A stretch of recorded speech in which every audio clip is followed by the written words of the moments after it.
Merv, can you hear me? I can hear you. I can hear you, Gav. Good. How you doing, mate? You all right? I'm all right, thank you. I'm all right. I'm even better now that I understand from an Albino tweet that we've taken 13 points off the Big Six this season, and that's the most we've taken since 2011-12. So something's going right. Going right in that direction, isn't it? Let me try that. Yeah. I can see your face. What are you drinking, mate? I am drinking a Thornbridge Jaipur. Oh, nice. Well, what are you drinking? I'm having a can of Foster's, actually. It's been a Foster's kind of day today, really. Yeah. Welcome everybody who's joining us. It's just the two of us, so if you put your comments up and say hello, we'll say hello back. Right, we start with your hot take on the game, Merv. What can we say? What can we say, really, mate? Well, yeah. It really is a throwback to the 1-0 to the Arsenal days, almost the George Graham days. Kind of take the chance when you get it, and just kind of don't give them anything. If you know, just there. I mean, there were some scary moments, particularly in the second half when they were coming on strong. But ultimately, I never felt we were going to score the second, but increasingly in the second half, I didn't feel we were going to concede. It was a weird one, it's yeah. I'm already getting abused for Foster's. Thank you very much, Mr. Macy. It was one of those, wasn't it? I mean, you can never get the from winning 1-0 away. No. In the league. You can never have the with that. And I thought Arteta actually my hot take really is I thought Arteta set the team out absolutely perfect. Yep. There was obviously, I suppose, a bit of concern at the beginning. How was the defence going to play out? Was it a 3? How was it going to go to a 5? But ultimately they did everything that they needed to do. I can see in the comments we're already getting a shout for Nania's man of the match, which I think Alan Smith said on Sky as well. I thought he had an excellent game, and I thought they all played. Everybody did what they needed to do.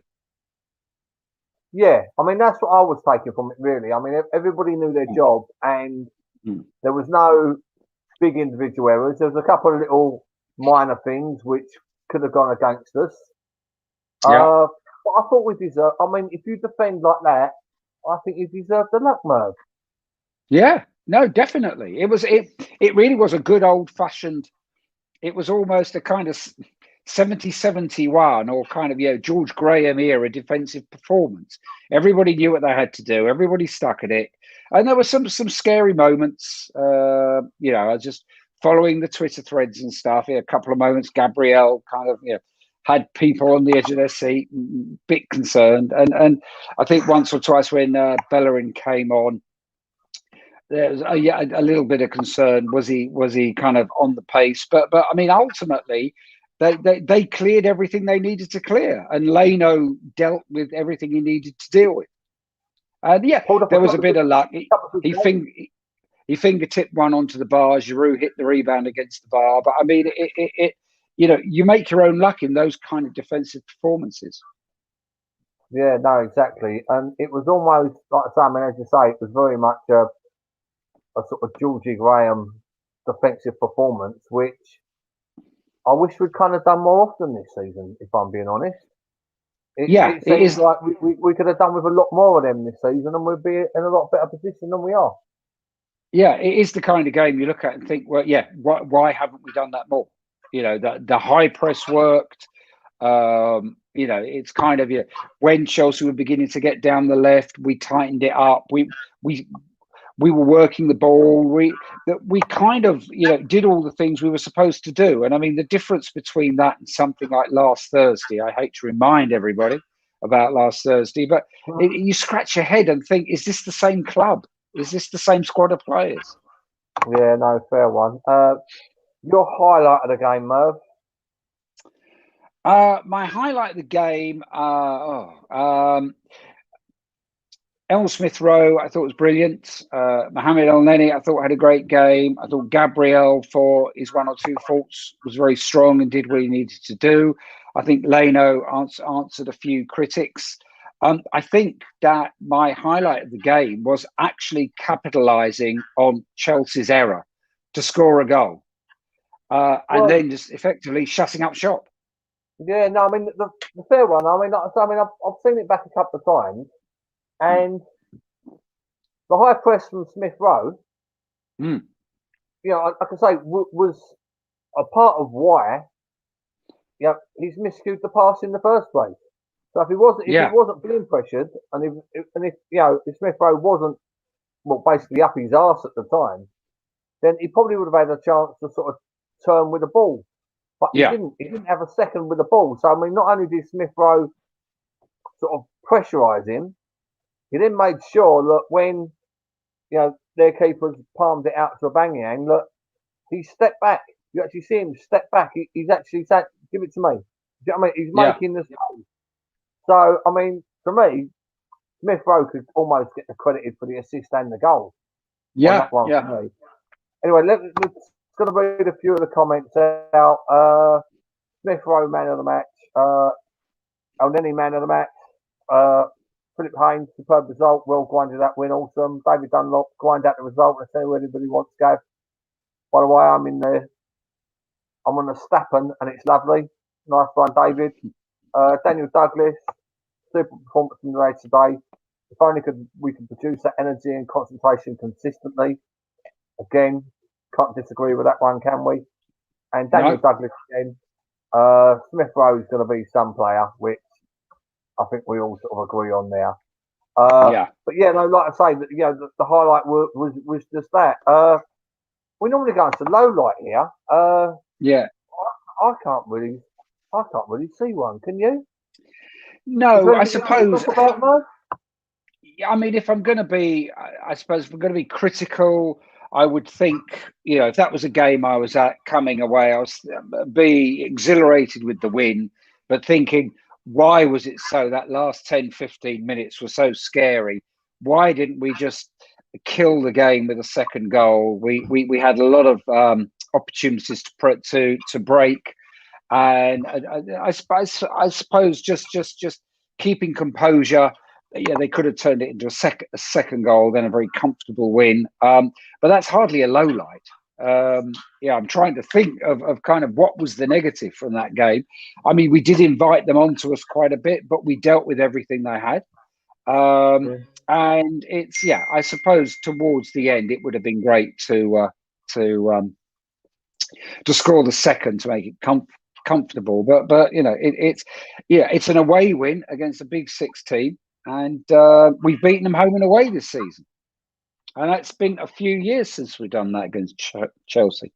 Yeah, no, I know. Like I say, I mean, there was a point up until, I believe, that Champions League quarter-final or semi-final at Highbury that they hadn't beat. We beat them, or they hadn't beaten us for about 9 or 10 years. And then we didn't beat them for 9 or 10 years. We've actually beaten We've actually beaten 3 games on the bounce now. So it's one of those. Let's go to one of the lowlights. One of the fellows. I'll read out the other comments. And I'll go back to his comments. John Smith Jr. Chelsea bigger fresh to Friday. We hit every cross and made it easy for a terrible defence. Maybe. Jason Dell, good result in a shit season. Correct. My mate Gary Parker up the arse from sunny Lanzarote. You remember Cardiff? I'll never forget Cardiff, Gary. Don't you worry, mate. That was a good giggle. Beat Chelsea in the cup final. Gary, I remember it well. Yeah, Gary, who commented, he was. I was with him when we done Chelsea in the FA Cup in 2002 in Cardiff, and me and him had a good drink up all day. But we'll go on to Trevor Doyle. What was Uber's problem? Didn't like he's hugging the Chelsea players afterwards. Oh, and I think we've got somebody else joining us. Is Charlie joining us? Good afternoon. Good evening, guys. Oh, hello, Charlie. How you doing, mate? I'm good. I wasn't expecting to be here, but I'm home now, so I thought I'd join you. Oh, nice one. What were you saying, Charlie? Good evening. You missed the first bit. Oh, have you poured a drink yet, Charlie? I have now, mate. Yeah, I've got a beer. Nice one. Did you hear what I said? Trevor Doyle said, what was Aubameyang's problem? Didn't like he tugging at the Chelsea players afterwards. Do you think Aubameyang looked a little bit pissed off with being pulled off with about 15 minutes to go? Mate, I'll be disappointed with any player if he wasn't upset about coming off. Do you know what I mean? It was a game that I thought that we worked incredibly hard in. He did as well, working at the top on his own. He probably felt that if he had that one chance, he might have taken it. But it is what it is, mate. If a player comes off and they're happy they've come off, that's a bad attitude, isn't it? I don't want that. He'd be fine tomorrow. Do you know what I mean? He'd be absolutely sweet. He'd be happy that we got the win. It is what it is. I mean, I didn't like it. I think they're trying to. The TV looked like they was trying to make a mountain out of a molehill there, Merv. Well, that's what I didn't like. It's like Aubameyang's the first ever player to have been subbed. Yeah, and it was almost like they kept sort of like putting the camera on him, like with an agenda. Maybe that's his tent. Is that his tense face, Merv? Do you reckon? His what? Was that his tense face? His worried face? Yeah, I don't know. You do want, you want your players not to want to come off, particularly the attacking players. They want to score goals, and he probably felt there was a goal there for him. So it's I don't read that much into it. He probably just he thought he could score, and he came off. His mate Lacazette came on, so it's kind of you want players to be pissed off that they've taken off. You don't want them to be happy they're taken off. Yeah, no, fair one. Mike Bullock, double celebration after hearing he's got a ticket in the ballot for the Brighton game. Nice one, Mike. Hope you've got a big KroenkeOut banner to take with you. Yeah, I don't know if I have or not, because I haven't had an email from the club, but I noticed somebody on Twitter earlier saying that there's money going from their bank account, and I've got the same thing, so I don't know if I'm going to get an email overnight. But I had a ballot ticket for the Southampton game, which of course didn't happen because we went back into lockdown. So I hope to get a ticket for Brighton. It's weird. I mean, most people that I know put in for it, or the people that I know that put in for it, have had money taken out, or they've had like a request for funds. So I think it's pretty much a good sign if it's tried to take your money, but at the same respect, the club should be informing you beforehand that they're about to take your money. I've just looked at my bank account. I've got money pending. How much you got pending, Charlie? £102.80 from Arsenal box office. Well, I think you might. How many tickets are you going for? 4 season tickets. Me and my dad and a couple of mates. So that's going to be lower tier then, isn't it? Yeah, I presume so, mate. Yeah. Well, it seems like you've got them as well. But I mean, like I say, I don't want this to turn into a slagging off the club thing, because we can probably do a couple of hours on that. But you should be getting told at least the day before that they're taking funds out your bank account. Yeah. Yeah, agree with Mike in the chat. It sounds like you've got all 4 there, Charlie. Yeah. So get your KroenkeOut banners sorted out. I mean, you might have to hide them because the stewards will probably try and search them before you go in or something. Anyway, right. Let's start from the very beginning. Let's go for the starting 11. Merv, what was your thoughts when you saw the first starting 11 tonight, mate? I think, like a few I saw on Twitter, I wasn't sure if this was back 3 or back 5. It was, where was Saka playing? I was pleased with the attacking players. I was pleased with the way they looked to be set up. I wasn't sure defensively how it was going to work, but it actually worked fine. Everything worked perfectly well. I mean, obviously, had Chelsea equalised and gone on to win or something, it was an awful lineup. But I mean, it for once it felt like he had picked a lineup to play a game in a certain way, and it worked.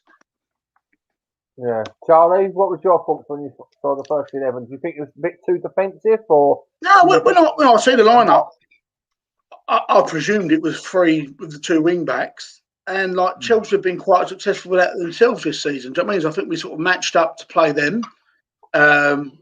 I was fairly happy with it, to be fair. I thought it's nice that we had a game plan and go in there to try and execute it. I think with the back three there, it gives a bit more solidarity. Leaving one up top with Aubameyang. You got the pace on the wings up and down with Tierney and Saka the other side. I thought Saka struggled a little bit in the right wing back. But no, overall I was happy with it, to be fair, mate. I thought it was all right. Yeah, no, I mean, I was hoping that Saka would get. I don't like Saka getting the ball too deep in our area. I like Saka getting the ball around the halfway line. That's where I want to. Yeah. That's where I want to see him get ball. I want to see him get ball around the halfway line, preferably in front of him. So that obviously slightly worried me, but it did look like Arteta had a plan. And let's be honest, the plan worked. We've walked away with a 3 points, and nobody can. You can't really complain about it. I mean, you get.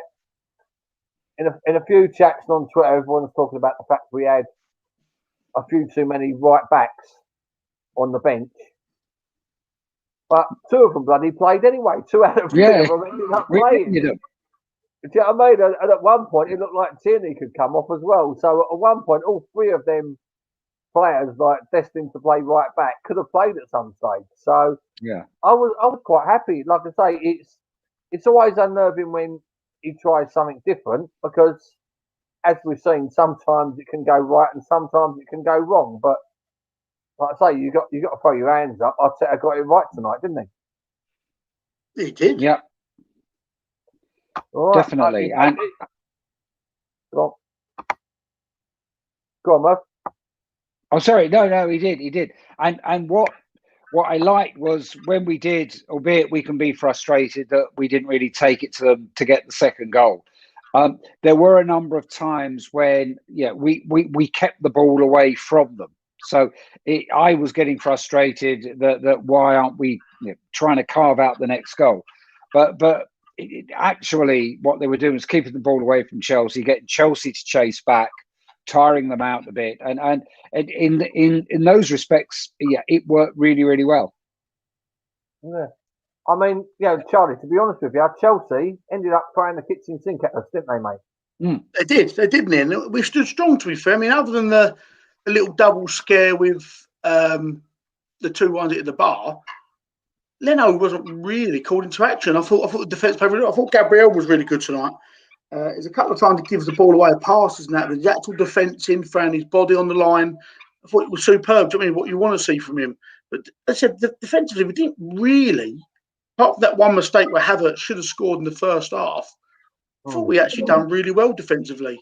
But and I see a stat tonight as well. We've let in the same amount of goals as Man United this season, and I think we're 4th in the whole league of like conceded goals, like less goals, and like it's just our attacking this season has been a bit poor. I mean, we've been a bit one-dimensional. Aubameyang's not been on it, and I think that's what's let us down this year. So if we can address that in the summer, who knows? Yeah, no, I'm with you on that one. I think the whole season's really we've missed goals all over the park. If we're being honest, when we haven't got the sort of 20, 30 goals you'd actually want or expect from the midfield, and we haven't had a 15 to 20 goal striker up front either. So it's been a bit of a mismatch all season with the goals. But again, like I say, it just kind of has been what it has been this year, really. Do you know what I mean? I mean, I think we've improved. I think Arteta's had games where he's actually had he's lined us up wrong, and it's really gone wrong. And he's had games like today where it's gone well. And to get 6 points off Chelsea, it's pretty much a good start. Do you know what I mean? We've got 2 what should be easier games. Gav, this season, to be honest with you, you go through our results against the top 7, it ain't that bad. I mean, bar Liverpool, Man City, which we got none out of the 6 against. We got 6 against Chelsea. We got 3 against Leicester, 4 against United. We got 3 against Tottenham and 4 against West Ham. So if you look at that, if you've got that every season, you'd be happy. But then you look at the other side, Everton, Burnley, Villa and Wolves, we've got none out of 24. That's been our fucking letdown. You know what I mean? Yeah. No, I appreciate that. Right, the next subject is the substitutions. I mean, like I say, we've already gone through a Banyang. Was he sulking? Was he upset? You know, did the media make a mess of it? Probably a bit of everything. And the other one was Bellerin coming on and Bellerin coming off. Which, I mean, Merv, does that kind of say to you that they are worried about Bellerin's fitness? I think so. And I think that there's obvious. Well, we hear the rumours that there are certain players who would like to leave, and he's one of them. And it's much as I've been excited by him over the years. I mean, he's still quite young in terms of being a top class footballer. I think the time could be right. I think that a lot of the things that made him great as a youngster, he's lost a bit of the pace. And I think that the team has evolved. And I think in the Arsene Wenger teams, he had a specific role to play. The way that we played, the way he was brought into the game when we had Ozil and Ramsey and stuff. We don't have those players now. It's a much more choreographed kind of style of play that Arteta has, where we have like set moves, set ways of playing. The ball out across to the right, and I don't know he fits that. I mean, obviously he had to be brought on, I think, because I don't think Bukayo Saka was getting as much joy as the right wing back as A, he normally gets on the left, and B, he's used to. And I am a bit concerned that we're overplaying him. In still what is really his first full season. So I thought it was a good idea. Bellerin, he's got the experience. He's played in a number of games against the Big Six, and he's often had a decent game against Chelsea. So in fact, he scored our last goal there. So before this evening, in fact, the goal he scored last season was the last goal they'd conceded against a Big Six team, I think they said, until the goal tonight. So I think it was the right decision. Obviously, he was injured, so there was little choice but to bring on another sub. But I don't think there was anything wrong, and I think Arteta often does this where Aubameyang starts and Lacazette doesn't. Is towards the end of the game bring on Lacazette to kind of hold the ball up. Yeah, no, I mean Lacazette is. There's a few balls that was breaking out earlier, and I thought that they were just bouncing off Aubameyang. I didn't think he was controlling them. But Charlie, when you look at the Bellerin sub, it looked like he got injured from probably jumping about 6 foot up in the air to tip the ball out for a corner, which looked like a Chelsea player was getting behind. Is that what you kind of took from his injury there? Do you think it was like an in-game? Or he just stretched out. He's just come on, probably not acclimatised to the game. He stretched out. Obviously, probably had a proper warm-up. He's run on. And to be fair, he done all right when he came on Bellerin. And then we made the change with Chambers, and then Chambers looked solid. When they were sort of throwing the kitchen sink at the end, Chambers won a few big headers. Do you know what I mean? So he's very physically big, isn't he? So it might have even done us a little bit of a favour. But you know what? Every player on that pitch tonight give their absolute their bollocks. And as fans, that's all we ask for. People just try and give it a go. And tonight, it wasn't the pretty win. The goal wasn't saying that we've created, but it was ugly, but it was lovely to see us do it. Do you know what I mean? I do think when we do take lead in games, we normally do all right. And we hung in there, we rode our luck a couple of times. I said after the Villarreal game, as gutted as I was, and everything, I just said, I think it's really important for us to now go and finish this season on a high, just because the summer, and if somebody going to get beat 3 out of 4, you just know that the fan base has got a summer of like sort of going, oh, fucking shit. What they've done the last 2 games, all right, only West Brom, but tonight they've actually put a performance in there and showed that they can compete. I mean, last week was fucking absolutely terrible. I'm not sort of missing that point. But if we can go and win now the last 2 games of the season, we're a point behind Tottenham at the minute, anything can happen. Do you know what I mean? And I think, and I know it sounds stupid, but you finish the season on a little bit of a high, like just with results. Just the mood for the summer's so much better. Do you know what I mean? And I think that it's vitally important for us that we did respond after. Because you've watched us this season, no game has been a given. Do you know what I mean? So even to get the result against West Brom was good in a convincing way in the end. Tonight is massive for the confidence. Do you know what I mean? And the players have a bit of a lift. In fact, we've just gone to Chelsea, Champions League finalists, absolutely flying. I mean, other than the game I lost to West Brom, where Thiago Silva got sent off, Chelsea have been excellent this season. Do you know what I mean? So it's going in the right direction. Like Smith Rowe tonight again was excellent. It was superb. So I'm trying to look at a positive sort of side of it. I mean, a lot of people were a bit I was a little bit reactionary last week about Arteta and stuff like that. I mean, we've got to realise he is not going nowhere. He's not. So we need to just make sure we're getting behind everyone. Trust that we are going to have a good summer, because I mean, he has had 18 months of trying to weed out the shit. So hopefully we do invest in the summer. The Kroenkes are embarrassed about all the other shit, and they do try and put it right.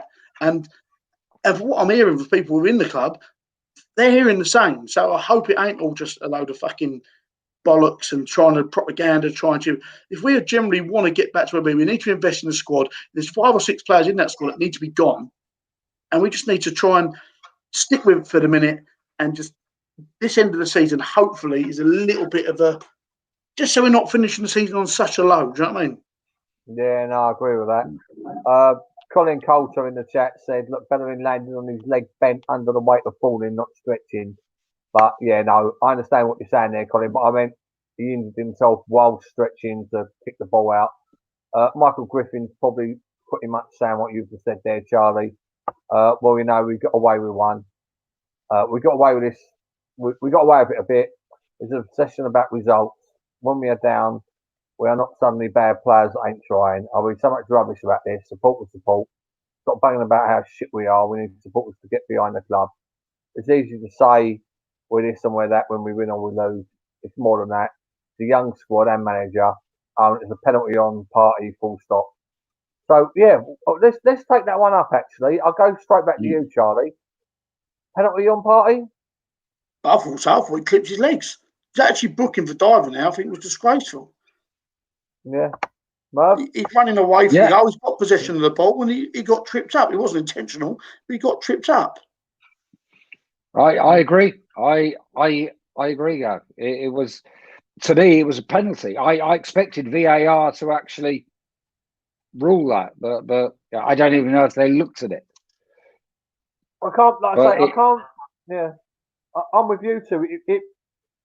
It wasn't a dive, but I'm not 100% sure it was a penalty either, because he did sort of slow down. I mean, if we'd got the penalty, we'd only get that penalty at Highbury, at the Emirates, right? Yeah.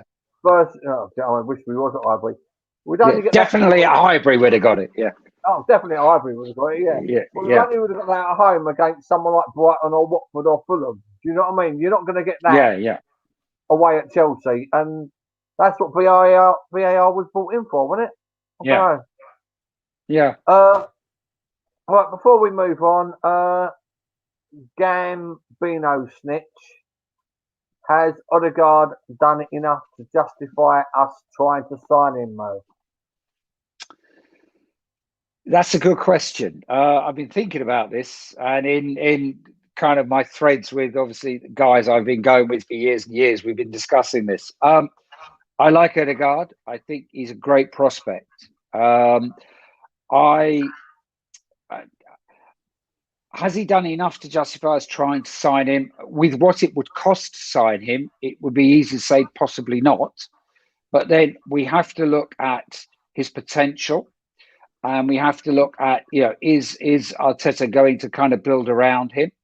I mean, if there's a lot of rumours that we're going to sign someone like a Bissouma to play with Partey, and then we need that number 10. But then Emil Smith-Rowe does well at that role as well. So I like Odegaard, and I think potentially he can be a great player. But if Madrid want like 60, 70, 80 million or something for him, we just don't have the money to justify that. We need to sign in other areas. So what's your price, Merv? What would be the maximum you pay for him? I would take a risk, and Madrid are skint, aren't they? They're as skint as us. I would either lowball them or I would take him for another season on loan. Charlie? I think it all depends what happens with Zidane, doesn't it? I think if Zidane stays, we may have a chance of getting him. I don't think we're going to get him on loan for another season, though. But if they get a new manager in, I could very much see him in their plans because their squad is not that great, to be honest. So I don't know. And the other side of it, I wouldn't be spending 30, 40 million on him. I mean, I think with the emergence of Smith Rowe now, I think it's done the club a little bit of a favour. And there's probably other areas that we do really need to address more. But they can play together. They can play together. You're right. You are right. But since he's come back from his injury, Odegaard, he hasn't really set the world alight for me, as sort of harsh as that sounds. I mean, the game against Villarreal, the second one, he was a bit non-existent, but we really needed him to step up. So I don't want to get another Ceballos in our hands where we've sort of just stuck with what we thought we knew. I mean, I'm a big fan of Buendia from Norwich. I really am. I think he can play across the whole front three. I think he's a lot more versatile with Smith Rowe as well. And if we were going to spend like 30 million on attacking midfield, I personally would go for Buendia. But if we kept Odegaard, I wouldn't be disappointed. Do you know what I mean? It's one of them ones. Yeah, it's weird. It's like, I mean, it's what Merv says. I think we've really got a sort of low ball. If we're gonna get him, even if there's, you know, the other side of it is that, right? The amount of clauses on his sell-on or whatever.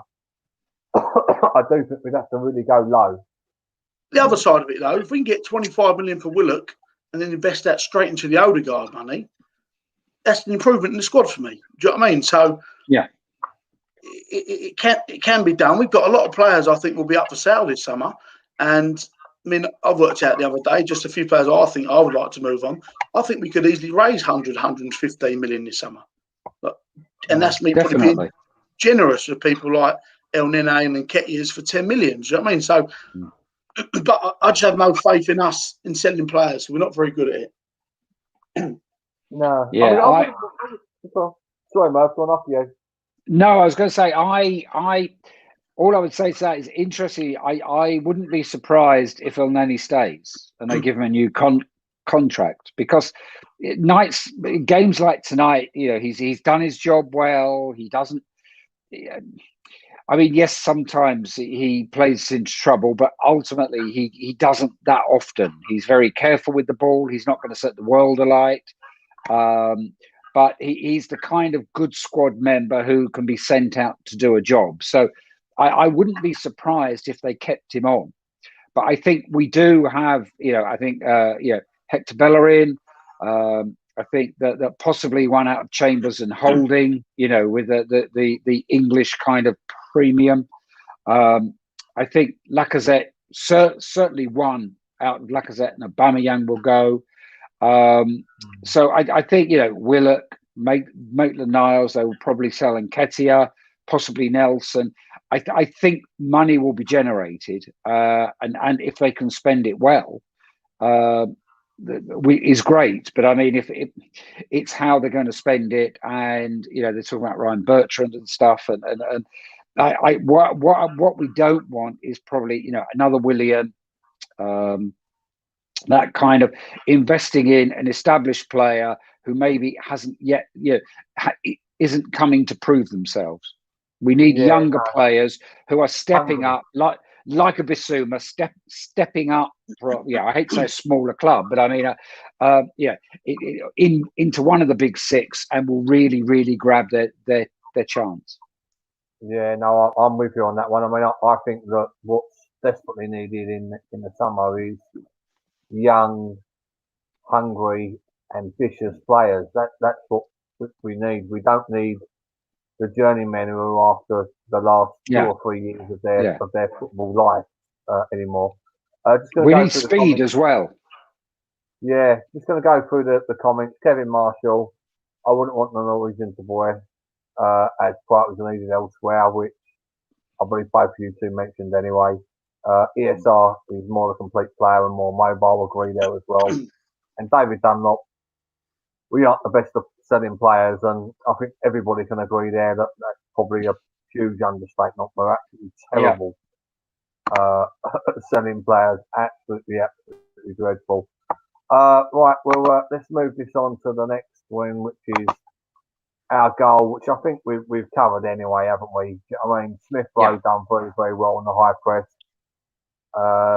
They messed up the back page, we took advantage, unlucky. Their goals, there wasn't any. Yeah. I think the only interesting point I would say with our goal is Smith Rowe kind of nearly didn't score. I mean, he didn't hit it cleanly.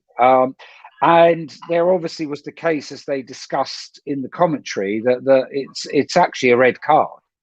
You know, he handled the back pass. So had Smith Rowe not scored, well, it was a penalty. Had Smith Rowe not scored, it'd be interesting to know what they would have done. Is it not an indirect free kick? Yes. I mean that's what I mean. I had this debate at half time as well with a couple of mates. Yeah. It's not even a booking. It's an indirect. If the goalkeeper catches the ball or touches the ball with his hand in the goal, it's an indirect free kick 6 yards away from the goal line. So it's not even a direct. So which is literally impossible to score from anyway. Do you know what I mean? Okay, I was wrong there. I apologise. That rule doesn't make sense because if that was a centre back that's not allowed to handle the ball, it would have been red card, sent off, penalty. Yeah. So that actual rule in that situation doesn't particularly make sense, does it? Really? There should have been some sort of penalty with regards to the keeper, even if he was booked. But he won't even book for it. No, I find completely ridiculous. Right, let's go on to the man of the match. I'll stop. Let's see what the comments are. Yeah, Trevor's agreeing with me in the chat. Indirect free kick on the 6 yard line. No, you can't score from there, can you? You can't score from an indirect free kick on the 6 yard line. Well, they can't. Well, Chelsea can't line up on the goal line because they won't be 10 yards back. Yeah, they have to. They have to line up on the goal line, and then they've got to be 10 yards back. No, they have to be 6 yards. No, the ball's 6 yards back, and they're on the goal line, right? We then have to kick the ball before we can. You've got two choices. You can either run up and smash the ball, hope it gets a deflection and goes in, or somebody touches it and then somebody else smashes it. But then you've got 11 players running out at you, so it's literally impossible to score from there. It's a bit of a daft rule, I think. In that situation, when the goalkeeper illegally touches the ball with his hand to prevent the goal, there should be more of a penalty than there should be more of a penalisation than just an indirect free kick, which is nothing. Anyway, let's move on to man of the match, Charlie. Who are you going for? That is tough, isn't it? I like Smith Rowe with his energy and the way he was sort of pushing and constantly pressing. I think El Nene had a very good game tonight. I thought three defenders were good, obviously, because they had to be. And Gabriel, I thought, was slinging everything on the line. But I'm going to go for Smith Rowe. I just think he's given us that little bit of class, to be fair. I mean, I think he was always making things happen. Every time we went forward, he was the one sort of instigating it. So I'm going to go Smith Rowe. All right, cool. People that are still listening in, chat who you think man of the match was in the chat, and I'll read them out after Merv. Merv? Well, I can't say Emil Smith Rowe now. I would like an honourable mention for Burton Leno, who has come in for a bit of stick recently. and that's from all areas, not just Arsenal, Twitter, friends of mine, particularly the two that wanted us to sell Leno and keep Martinez. But I mean, he saved everything he had to save this evening. He was alert. He did what he needed to do. I think Mohamed El Neni had a great game. I think Gabriel did everything he needed to do. I won't. I've just seen a comment flash up, but I'll leave you, Gav, to read that out. So I would say burnt Leno because he's been under pressure recently, but tonight I thought he was solid. Yeah, no, fair one. Okay. Trevor's going for Smith Rowe. Benny's going for El Neni stroke Smith Rowe. Benny fully deserves stick though, who I think he's obviously presuming he's talking about Leno. Oliver thinks Jorginho deserves man of the match. Yeah. Fair enough. I think at one point Chelsea had more shots on their own target than we had, which I thought was quite honest. Colin Coulter, Smith Rowe, and Sue Neat, if I pronounced the surname correctly, Smith Rowe as well. Yeah, I can't go much past Smith Rowe either, really. Like I say, as you said, I thought everybody had a good game. I thought, I'll bring this up in a minute. I thought everybody had a good game, but I thought Smith Rowe was just, even the little touches when we was trying to break, and some of them were coming, they weren't quite coming off, but you could see his intentions when we was breaking.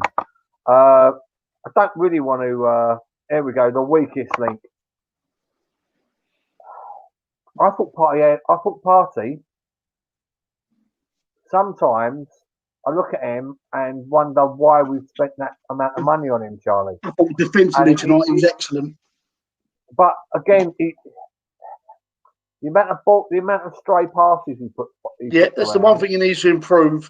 And he got a lot of stick after that Villarreal game. But as I said at the time, he was playing midfield on his own against three midfielders, right? And people don't seem to remember. He does have the odd pass that, which is a bit of a nightmare. But tonight, he was excellent in breaking up the play and sort of just that defensive presence. And I thought he was much better tonight. So, I mean, he has had a pre-season. He's been injured after season. Need to give the geezer a chance to acclimatise to the Premier League. Hopefully this summer he has a nice break, comes back fresh, and I'm sure we'll see the player that we did spend that money on and that we expect from him. But weakest link tonight, I don't think you could say anyone after that result. I think like everyone put their absolute blood, sweat and tears into that. And to go to Chelsea away at the minute and win, it's an absolutely fantastic result. It really, really is. And people might mention, they rested Werner, they rested Mendy, they rested Kante. That's all right, fair enough. We didn't have Xhaka in there. We didn't have Lacazette fit at the minute starting. Do you know what I mean? We've had a few players out as well. David Luiz, it's what it is. That's football. So it was a good result. And tonight, we've gone through a lot of shit this season. We should just have a heads held high and be happy that we've gone and got a decent result and showed a bit of arsehole, which people have been criticised for lately. Yeah, and Smith Rowe nutmegged Thiago, didn't he? Yeah. Yeah. That was brilliant. Merv, like I say, I mean, we are picking at straws with the weakest link, and like I say, I'm still a little bit disappointed with Partey from the other night, and I just sort of see too many. I'm not saying he don't break up the play, and I'm not saying he ain't a good player, but you've got to hold your hands up when someone ain't been right. And again, like I say, I was just seeing a couple of balls that he was not even when he was under pressure, but a couple of balls that he played that that they were just miles off. Yeah, again, as Charlie said, I mean, in a performance like this evening, there isn't a weak player. Everybody did their part. Every scrappy clearance, every ball knocked down the channels to get it away from Chelsea, played their part. So I don't think there was a weakest link this evening. I think the team played well, and it I know in the comments, I'm not doing your job, Gav, but somebody mentioned Mari. He had a couple of dodgy moments, but you know, I mean, he's a very capable defender, and I think the problem that we've got with Mari, Gabriel, Holding is they're in and they're out. Nobody gets a run of games. We keep chopping and changing the defence. And so it's you don't have that kind of somebody has a run of 10, 12, 15 games in a position to really build up their confidence and build up their understanding with the players around them.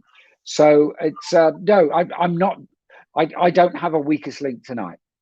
Okay, fair enough. Just like so, before we move on, picking up on what you said, Merv, I'll chuck this at you, Charlie. In the modern game, when you are playing, you know, Saturday, Sunday, Wednesday, Thursday, Saturday, Sunday, Wednesday, Thursday, etc., etc. I mean, the days of having a settled back four or a settled two centre backs. That, like I say, we might be a bit dinosaurs by thinking that is going to be the case these days. What's that, mate? Sorry. Do you think, like I say, do you think the days of actually having like a settled 11 or a settled defence?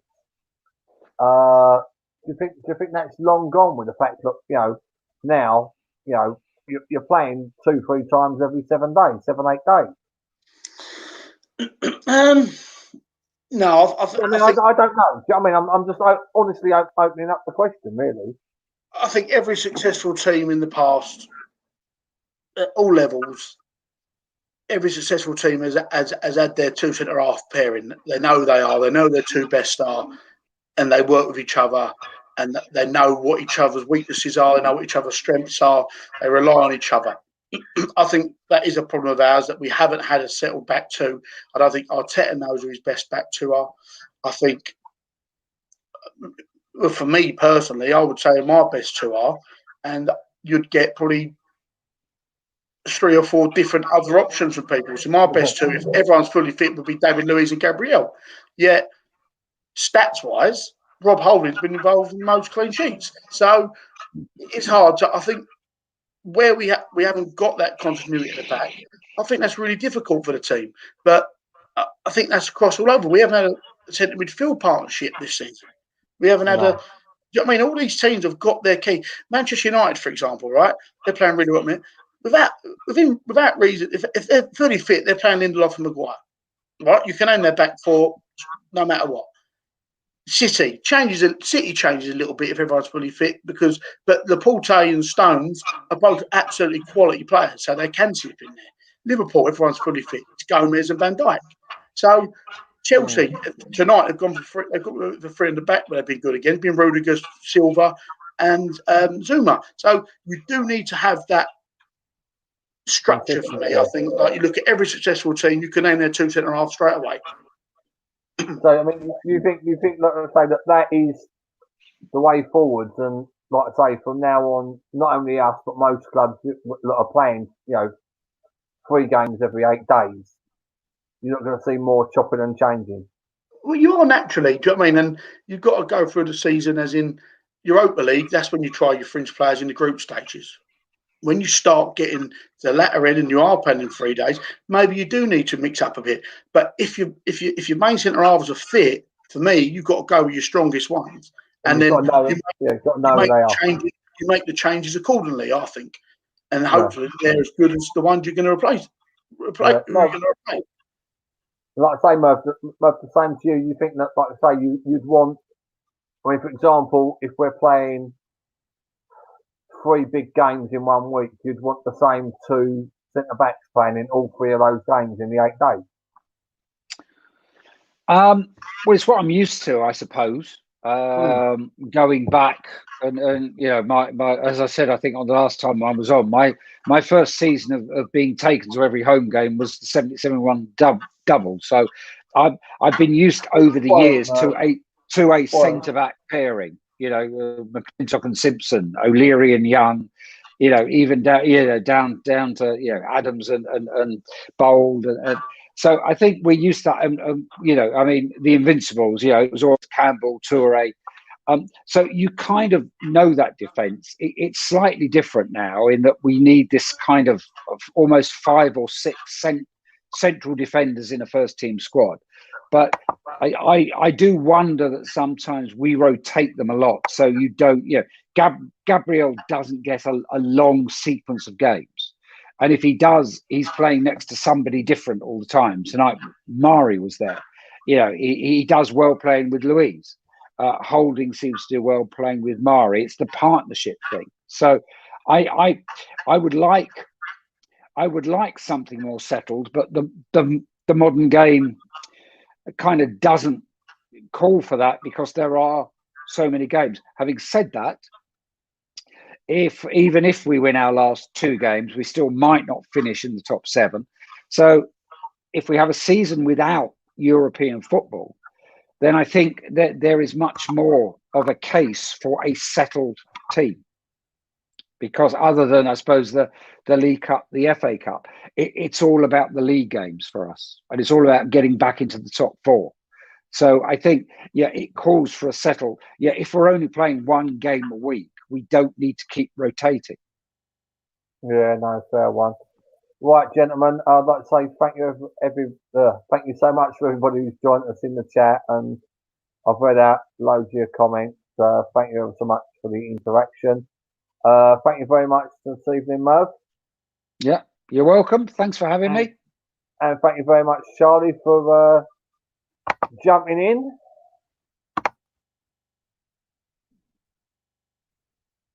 Charlie? Thank you very much, guys. Lovely jubbly. Good to see us get back to the nice 1-0 win to the Arsenal.